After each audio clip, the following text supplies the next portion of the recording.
anu mana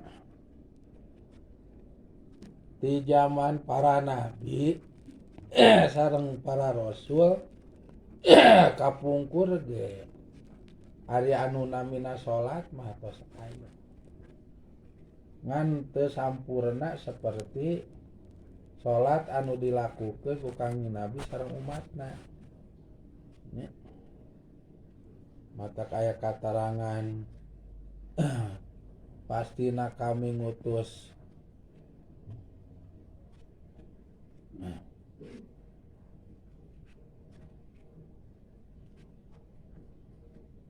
kanggo nyampunakeun akhlak teh anu dimaksud nyaeta ibadah itu kanggo nyampunakeun ibadah anu tos dilakukeun ku para nabi jeung para rasul jangan kapungkur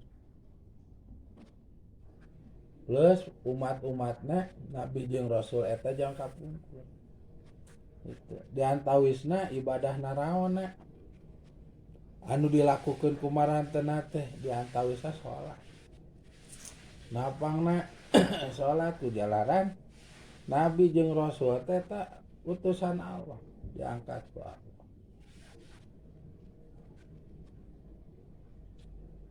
itu bila mana diangkat ku Allah jadi nabi diutus ku Allah jadi rasul berarti marantena teh nyepeng agama Allah. Naon agama Allah cek dina Quran inna dina indallahil Islam saestuna agama mungguh Allah taala mah daya kajabi nyaeta Islam. Berarti salianti Islam eta mah agama kenging jijieunnan itu salianti Allah. Kenging jijieunnan salianti Allah. Saha teh Allah teh teuing saha. Da agama kenging Allah mah nyaeta Islam. Agama Allah mah Islam. Gitu. Pan urang menyembahna ge ka Allah nya. Urang mah jang sagala rupa ge kanggo Allah. Allah maparinkeun agama pia nabi jeung rasul anu dinamian Islam.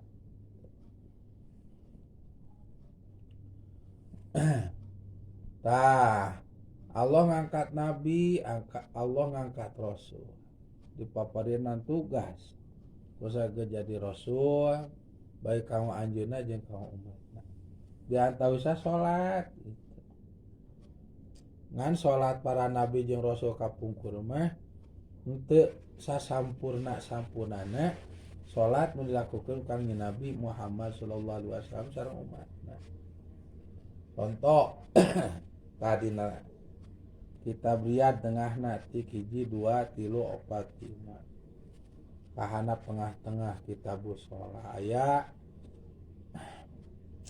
walam tajtami hadhil khamsatu li ghairi nabiyina Muhammadin sallallahu alaihi wasallam ya anu 5 waktu salat teh henteu dikumpulkeun midamelna ka nabi salianti Kangjeng Nabi Muhammad sallallahu alaihi wasallam iwati ka Kangjeng Nabi ya anu 5 waktu teh dipaparinkeun anapun ka nabi jeung rasul nu sanesna mah mung sawaktos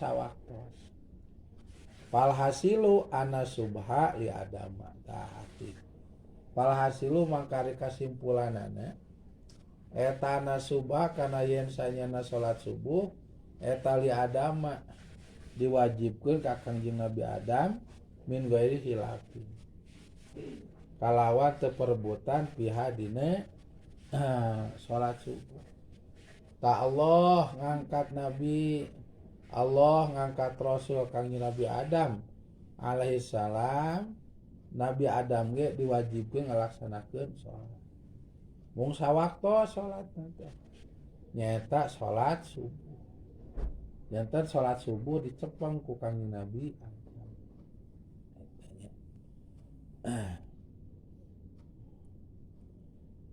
Salajengna waduhra asal kalam wa anna duhro wa harap atap aduhro diatapun kana asubha anna subha janten wah duhro jeung saenyana salat lohor asal kalam wa anna duhro eta li Dauda kakangnya Nabi Adam tuluy salat teh nyaeta lohor mah dipaparinkeun kakangnya Nabi Daud alaihissalam.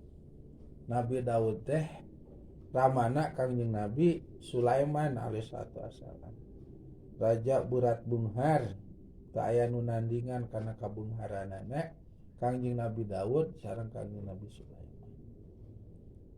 Anu mana kagungan kaistimewaan diantawisna beusi sagede kumaha bila mana dicepeng ku kangjeng Nabi Daud tuluy titah potong, titah maringkel, titah hancur sadayana nurut potong, maringkel, hancur. Nah, Nabi Daud. Nah, termasuk Nabi Daud gaduh pakasaban anu berhubungan sinareng besi. Nah, cek bahasa urang mah pandai besi gitu. Ngadamel peralatan-peralatan perang gitu. Dikawit tumak, pedang, salajengna peso, terus gada jeung sajaba-sajabana. Nah, diproduksi ku kangjeng Nabi Daud. Nabi Daud diangkat nabi, Nabi Daud diangkat rasul ku Allah. Kanggo ngadugikeun wahyu-wahyu ti Allah ka umat-umat. Termasuk Nabi Daud dipaparinan tugas salat mung sawaktu nyaeta lohor wungkul gitu. Janten salatna ka Nabi Daud mah lohor.